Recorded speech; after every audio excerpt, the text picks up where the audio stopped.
Hello বন্ধুরা, good morning. কেমন আছো তোমরা সবাই? আশা করি তোমরা সবাই খুব ভালো আছো। আমিও ভালো আছি। আজকে শনিবার আর আজকে হলো চৈত্র সংক্রান্তি। তো চৈত্র সংক্রান্তির দিন তো একটু ল্যাপা মোছা করতেই হবে। তো ঘরটার সব পরিষ্কার করে আমি মুছে নিয়েছি। এখন বাকি শুধু এই উঠোনটা মোছা। তো উঠোন মুছে নিলেই সকালের মোটামুটি সব কাজ শেষ। তখন খালি স্নান সেরে পুজো দেবো। তো আজকে তো সকাল সকাল স্নান সেরে পুজো দিতে হয়। পুজো দিয়ে তারপরে রান্না করতে হয়। তিতা টক সব তিতে আর টক রান্না করতে হয়। তো আজকে তাই খেতে হয়, তো সেটাই রান্না করব। তো আমাদের আরেকটা নিয়ম আছে, কিন্তু সেটা আমি আর এবছর করতে পারবো না। তো মানে করা আমার হবে না, করা হয়ে উঠবে না, তো সেই কারণে আমি করতে পারবো না। তো যাই হোক, দেখো তোমাদের সাথে কথা বলতে বলতে কিন্তু আমার পুরো উঠানটা সুন্দর করে দেখো মোছাও হয়ে গেছে আর কিন্তু স্নানও হয়ে গেছে। স্নান করে কিন্তু দেখো আমি পুরো রেডি। এখন শুধু সিঁদুর পরবো আর ক্রিম মাখবো, তাহলে কিন্তু হয়ে গেল। তো দেখো সকালবেলা স্নান করতে কিন্তু বেশ ভালো লাগে এই গরমের মধ্যে। আর আবার যদি পরে না করি আর ভালো লাগে না। এই গরমে দুবার স্নান করলে ঠিকঠাক, কিন্তু এখনও দুবার স্নান করা হচ্ছে না, ওই একবারই করছি। তো যাই হোক, দেখো চৈত্র সংক্রান্তির অনেক অনেক শুভেচ্ছা ও ভালোবাসা তোমাদের। কাল তো পয়লা বৈশাখ। তো নতুন জামা কাপড় নিশ্চয়ই সবার কেনাকাটি করা হয়ে গেছে। এবছর শুধু আমি আমার নতুন জামা কিনিনি, তাছাড়া সবার কিন্তু কেনা হয়েছে। আর সেই ব্লগটা আর করাই হলো না, করব করে কিন্তু আর করাই হয়নি। সবাইকে সবারটা দেওয়াও হয়ে গেছে। তো যাই হোক, এদিকে দেখো আমার সিঁদুর টিঁদুর পরা হয়ে গেল। হাতে পায়ে একটু তেল দিয়ে নিচ্ছি, নয়তো ভালো লাগে না, ওই একটা কেমন একটা লাগে মুখে ক্রিম না মাখলে আর হাতে পায়ে একটু কিছু না দিলে। তো যাই হোক, এটা অভ্যেসে পরিণত হয়ে গেছে, মানে দিতেই হবে আর কি, এই ব্যাপার।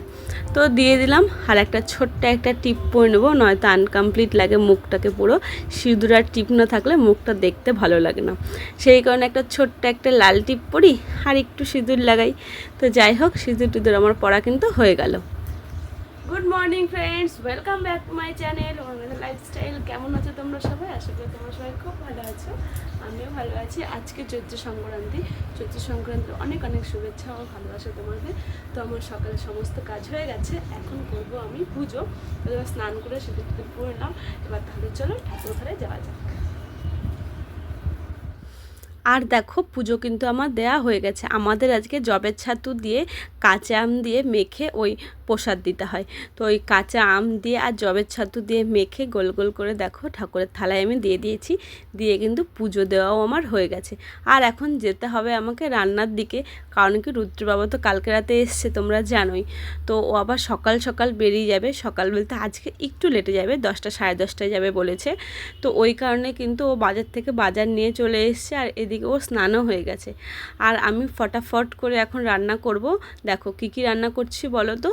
করলা ভাজা করব, ঢ্যাঁড়স ভাজা করব, বেগুন ভাজা করব, শাক ভাজা করব, মানে অনেক কিছু ভাজা করব। 5 রকমের আমাদের ভাজা করতে হয়, আর যে কোনো একটা শাক করতে হয়। তিতে শাক হয়, নিম পাতা, গিমা শাক, তারপরে তিতা পাট শাক, এগুলোই করতে হয়। আর করলা তো থাকবেই। তো ওই আর কি। তো আজকে আমি অত কিছু রান্না করছি না, তবুও করবো না করে অনেক কিছুই কিন্তু হয়ে গেছে। কি কি রান্না করলাম পুরো ব্লগটা দেখতে থাকো, তাহলেই বুঝতে পারবে। তো যাই হোক, দেখো এদিকে কিন্তু আমি শাক ভাজা করছি, আর এদিকে দেখো করলা ভাজা, ঢ্যাঁড়স ভাজা, পটল ভাজা, বেগুন ভাজা আমার কিন্তু হয়ে গেছে। আর করলা, সাজনা আর লাউ দিয়ে কিন্তু তিতের ডাল আমার হয়ে গেছে। আর এদিকে তো শাক ভাজা করছি, তোমরা দেখতেই পাচ্ছো। আর এদিকে কিন্তু আমার ভাতও হয়ে গেছে। আর বাদবাকি যা যা রান্না করা ছিল সেগুলো হয়ে গেছে। একটা নিরামিষ সবজি করেছি। তো এখন শুধু খেতে দেওয়ার পালা। তো ফটাফট করে এখন খেতে দিয়ে দেবো। আর ওদিকে আমি খেতে দিয়েও দিয়েছি, কারণ ও যেহেতু তাড়াতাড়ি বেরিয়ে যাবে, ওর জন্যই তাড়াতাড়ি করে রান্না করা। আর শুধু বাকি থাকলো টকটা আর করা হয়নি। দেখি দুপুরবেলা রুদ্র আর আমার জন্য যদি পারি তো করবো, আর না করলে করবো না। অনেক কিছু রান্না হয়েছে, এত কিছু আমার আর রুদ্রের দ্বারাই খাওয়া সম্ভব না। মানে আমরা যদি দুপুরেও খাই, আবার যদি রাতেও খাই, তবুও মনে হয় বেঁচে যাবে। তো যাই হোক, এদিকে বাবা আর ছেলেকে খেতে দিয়ে দিয়েছি। বাবা খেয়ে তো বেরিয়ে যাবে, রুদ্রর বাবা। আর রুদ্রবাবুকে বললাম দিব, ও বলছে দাঁড়াও আমি একটু জল খেয়ে নিই। তো ওই আর কি, ওকে দিয়ে দিলাম। আর তারপরে দেখো বিকেলবেলা যাচ্ছি এখন চড়ক পূজা দেখতে। আজকে তো ঐতিহ্যবাহী চড়ক পুজো, তোমরা সবাই জানো। ওই বড়শি ফোটানো কী যে ভয়ঙ্কর লাগে দেখতে বন্ধুরা, কী আর বলবো। তো রুদ্র আর আমি এখন রেডি হয়ে গেছি, রেডি হয়ে যাচ্ছি কিন্তু আমরা চড়ক পুজো দেখতে। সারাদিন তো আর শরীরটা ভালো ছিল না, যাবো না করে এখন কিন্তু বেরোচ্ছি। আর পুরো মুখটা দেখো কেমন চুপসে গেছে আমার, মানে সেকেন্ড টাইমেস্টার তো আমার শুরু হয়ে গেছে, ওই জন্যই আর কি এই পরিস্থিতি। তো তো ঘরের লাইট ফাইট যা যাবতীয় সব অফ করে দিলাম। লাইট ফ্যান অফ না করে তো বেরোনো যাবে না, শুধু একটা লাইট জ্বালিয়ে রেখে যাচ্ছি ঘরের, আর বারান্দার লাইটটা অফ করে দেবো, শুধু উঠোনের লাইটটা জ্বলবে। তো এদিকে দেখো রুদ্র আর আমি টোটোতে উঠে গেছি, সোজা এখন যাব মেলায়, আর একবারে মেলা থেকেই তারপরে বাড়িতে আসবো। তো গেলাম মেলায়, পৌঁছে গেছি মেলায়, আর এখানে দেখো সবাই ভোগ দিয়েছে, আমিও ভোগ দিলাম। তো এসে ভোগ দিয়ে নমস্কার করলাম আগে চড়ক গাছকে। তো অনেক সন্ন্যাসীরা আছে এখানে, আমার না ভীষণ ভয় লাগে ওই চড়ক গাছে যখন ওই বড়শি ফুটিয়ে ঘোরায়, কী যে ভয়ঙ্কর লাগে বন্ধুরা, কী আর বলবো। তো এখানে পৌঁছে গেছি কিন্তু আমি আমার বাবার বাড়ির পাড়াতে, মানে প্রথমে ভেবেছিলাম যাব না, তো তারপরে গেলাম। বাবা বেশ কয়েকবার ফোনও করেছিল, কিন্তু যাব না করে এই কিন্তু পৌঁছেই গেলাম। তো আমি আগে পৌঁছে গেছি, মা ওরা পরে আসে। আমি বলছি যখন আমি মেলাতে এসেছি আর বাড়িতে যাব না, আমাদের বাড়ি খুব একটা দূরে না, খুব একটা কাছে না, মানে পাশাপাশিই বলতে পারো। তো আমি এসে আমার ঠাকুরদার সঙ্গে দেখা হলো, ঠাকুরদার চেয়ারে বসেছিল, পরে কিন্তু সেই চেয়ার থেকে বসেই আমি, আর ওই যে দেখতে পাচ্ছ লাল হাতে একটা লাঠি নিয়ে বয়স্ক একজন দাঁড়িয়ে, ওটাই কিন্তু আমার ঠাকুরদা।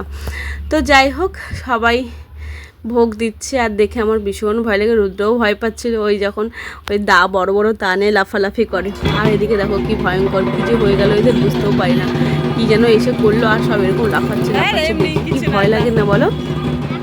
তারপর আর একটা দৃশ্য দেখো, ওই দায়ের উপরে দাঁড়িয়ে যায় কিভাবে, পেট রেখে যায় কিভাবে, মানে আগে তো আরও ভয়ঙ্কর হতো, আগুন টাগুন দিয়ে কী সব দিয়ে, এখন না ওই জিনিসগুলো ধীরে ধীরে কমে গেছে আমাদের পাড়ায়।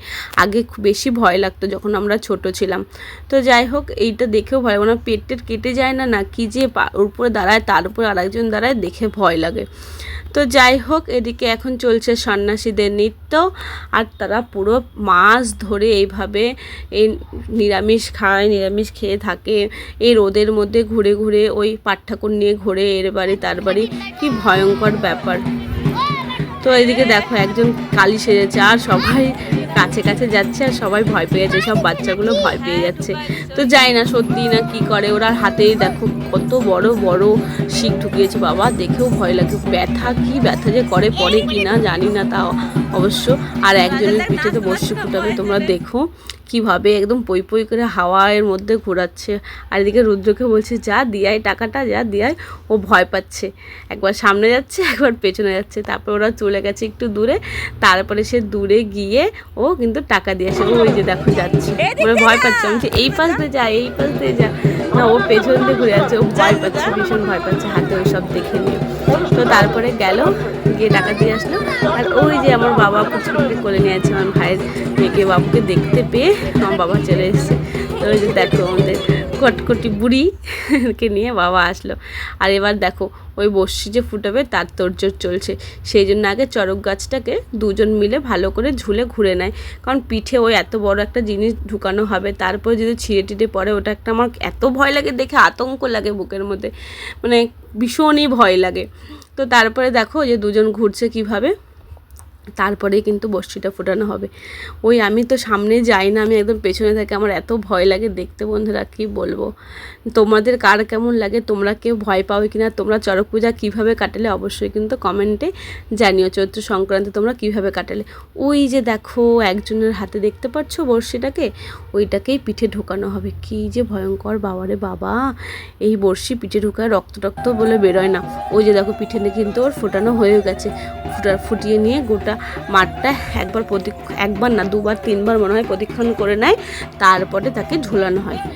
আর দেখো কীভাবে নেচে যাচ্ছে, মনে হয় কোনো ব্যথা ট্যাথা কিচ্ছু নেই, হয়তো ভগবানের আশীর্বাদে এসব হয়, ভগবান আছে বলে হয়তো এরকম ব্যথা ট্যাথা কিছু করে না। আর এদিকে দেখো রুদ্র আর আমি বসেই আছি কিন্তু দাদুর চেয়ারটাতে, দাদু সামনের দিকে আছে, আমি ঠিক প্যান্ডেলের ভেতর দিকটাতেই চেয়ারে বসে আছি, কারণ চেয়ার ছেড়ে দিলে কিন্তু আর চেয়ার পাবো না।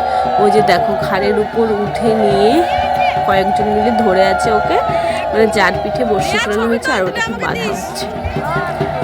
গাছটার ছবি তুলিস তো আমাদের।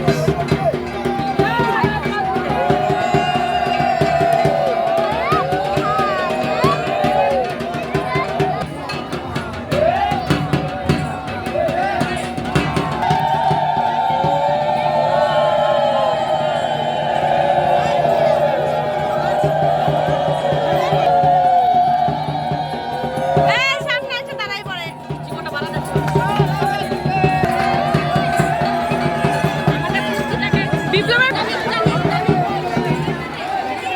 হয়তো ভগবানের কৃপা না থাকলে এইভাবে শূন্য ঘোরাতে পারে না। তো মেলা শেষ করে তারপরে চলে আসলাম বাড়িতে। রুদ্র আর আমি আর ওই বাড়িতে যাইনি, যে সবার সঙ্গে তো মেলাতে দেখা হয়ে গেল, সেই জন্য আর যাইনি। তো কালকে যেহেতু পয়লা বৈশাখ, ঠাকুরকে তো একটু বাড়িতে পুজো দিতে হবে, ওই জন্যই। রুদ্র এটা নিল, আর একটা কিনেছে দেখা, এই যে আমাকে এই যে